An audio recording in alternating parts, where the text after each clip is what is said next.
Je tiens à remercier particulièrement l'ensemble des personnels de la Bibliothèque de Bordeaux et la mission Égalité et Citoyenneté de la ville de Bordeaux pour cet accueil dans cet amphithéâtre Jean-Jacques Bel. Tout près de moi ce soir, et pour répondre à vos interrogations et pour étayer vos certitudes, 5 témoignages citoyens ont été repérés. Un théâtre de citoyens, le Gai Savoir. Sa voix sera portée par Michel Almandou, association de citoyens qui portent des textes, mais des textes à penser, à malaxer. Des citoyens s'engagent aussi dans la promotion de la laïcité au sein des mouvements sportifs.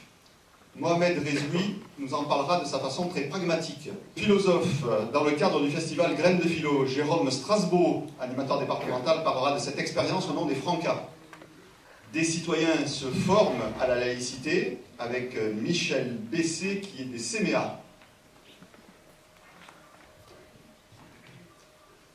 Et finalement, la Ligue de l'enseignement de la Gironde, par l'intermédiaire de son vice-président Jean-Louis Merlin et de notre sage Jacques Paty, proposera dans le cadre d'une action Les jeunes Aquitains s'engagent d'écouter une jeune femme très engagée, Adeline Pat, membre du COPIL Gironde.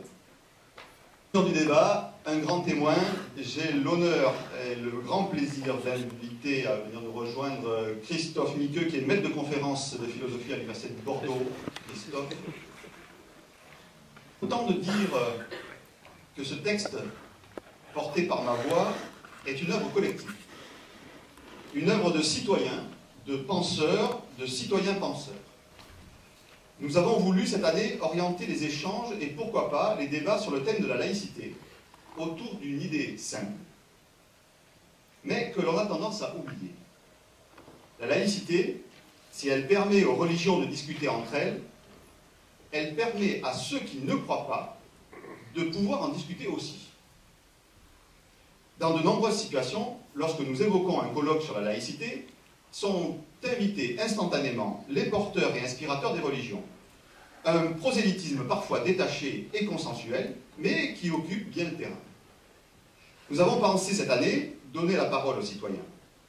J'entends de ci, de là, les citoyens peuvent croire et donc nous allons retomber dans l'antagonisme, laïcité et religion. Eh bien, nous sommes persuadés, nous qui avons préparé cette table ronde et qui sommes des citoyens engagés, veilleurs de la laïcité, que nous pouvons discuter de la laïcité en tant que citoyens et non en tant que citoyens affublés de façon systématique de l'adjectif croyant ou non croyant. Simplement citoyen. Le grand témoin de cette soirée essaiera de donner une conclusion à cette question qui me paraît abyssale: quelle est la place de l'importance que revêt la dimension d'un engagement laïque citoyen? C'est un mot, citoyenneté, qui au fil du temps est tellement maltraité que sa composition, polymorphe et hybride, fait que nous avons tous quelque chose de laïque, mais nous ne savons plus très bien ce que c'est parfois. La forme va donc influencer le sens. La polysémie de ce mot lui donne la possibilité d'être différent dans une identité citoyenne comprise et acceptée. Mais en même temps, ce même mot permet d'exclure volontairement ou non de l'espace de la citoyenneté. L'appartenance à telle ou telle communauté donne quelques pistes de compréhension de ce que je dis. Je suis convaincu que la laïcité a besoin plus que jamais de ces 3 principes fondateurs. Premier principe fondateur, la liberté de conscience. Jamais la liberté de conscience n'aura été autant mise à mal. Elle semble même en mal d'inspiration. Ce premier pilier pourra être questionné avec le regard affûté du théâtre et des gens de théâtre. Intellectuels en action pour faire dire, faire chanter les mots, faire chanter la vie, comme dit Justin, Jacques Boudet, dans Marius et Jeannette. Je ne résiste pas au plaisir de citer les dialogues de Marius et Jeannette, avec l'accent. Il n'a plus assez de musique dans le cœur pour faire chanter sa vie. La laïcité, c'est un peu ça, c'est aussi faire chanter sa vie. La liberté de conscience, c'est aussi penser, à l'aide d'un instrument puissant, la philosophie. La philosophie nous permet de confronter des points de vue de façon aussi rationnelle que possible. L'expérience de Graines de Philo pourra nous éclairer. Son objectif et son envie sont simples. Cette initiative donne à penser pour ne pas rester seul dans la nuit. Je crois que c'est une initiative admirable. Nous pourrons également envisager la question du citoyen et de son éducation à la citoyenneté et à la laïcité. Comment les forces vives, que sont les mouvements d'éducation populaire, peuvent s'emparer de ce mot et le faire fructifier. De quel terreau avons-nous besoin pour tenter la production vivrière de la laïcité? Comment apprendre à devenir laïque pour devenir le ferment et le sel de notre nation? Éduquer le peuple, notion à laquelle je m'accroche comme un désespéré joyeux, n'est pas aujourd'hui basée sur les mêmes ressorts qu'il y a 100 ans. C'est un euphémisme. Le témoignage des jeunes Aquitains nous permettra d'entendre ce qu'ils perçoivent de ce mot dans ces temps troublés.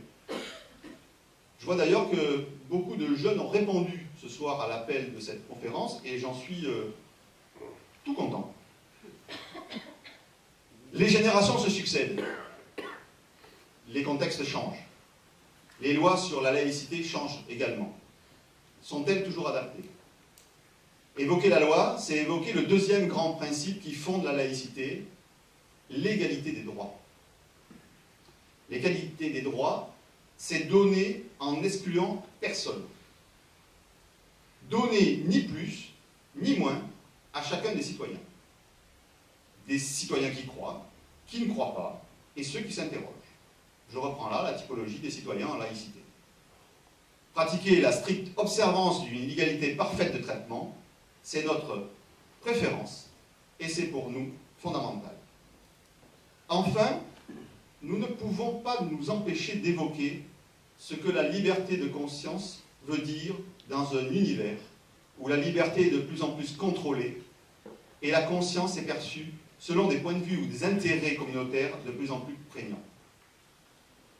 Nous ne ferons pas l'économie de l'interrogation de la troisième dimension de la laïcité, qui est l'universalisme. Au risque d'être iconoclaste, mais l'éducation populaire peut se le permettre, peut-être que les sportifs pourront nous apporter des éléments de réponse. Le langage du sport est universel. Il a ceci de particulier qu'il s'extrait de la langue pour donner au corps la puissance de la raison et la puissance du verbe.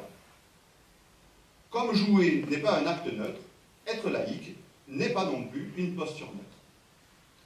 Si la laïcité, comme nous avons tenté de le rappeler, est construite sur 3 piliers, liberté de conscience, égalité des droits et universalisme, il convient de dire qu'elle ne peut être portée que par des citoyens. Des citoyens qui croient, des citoyens qui ne croient pas, et des citoyens qui cherchent.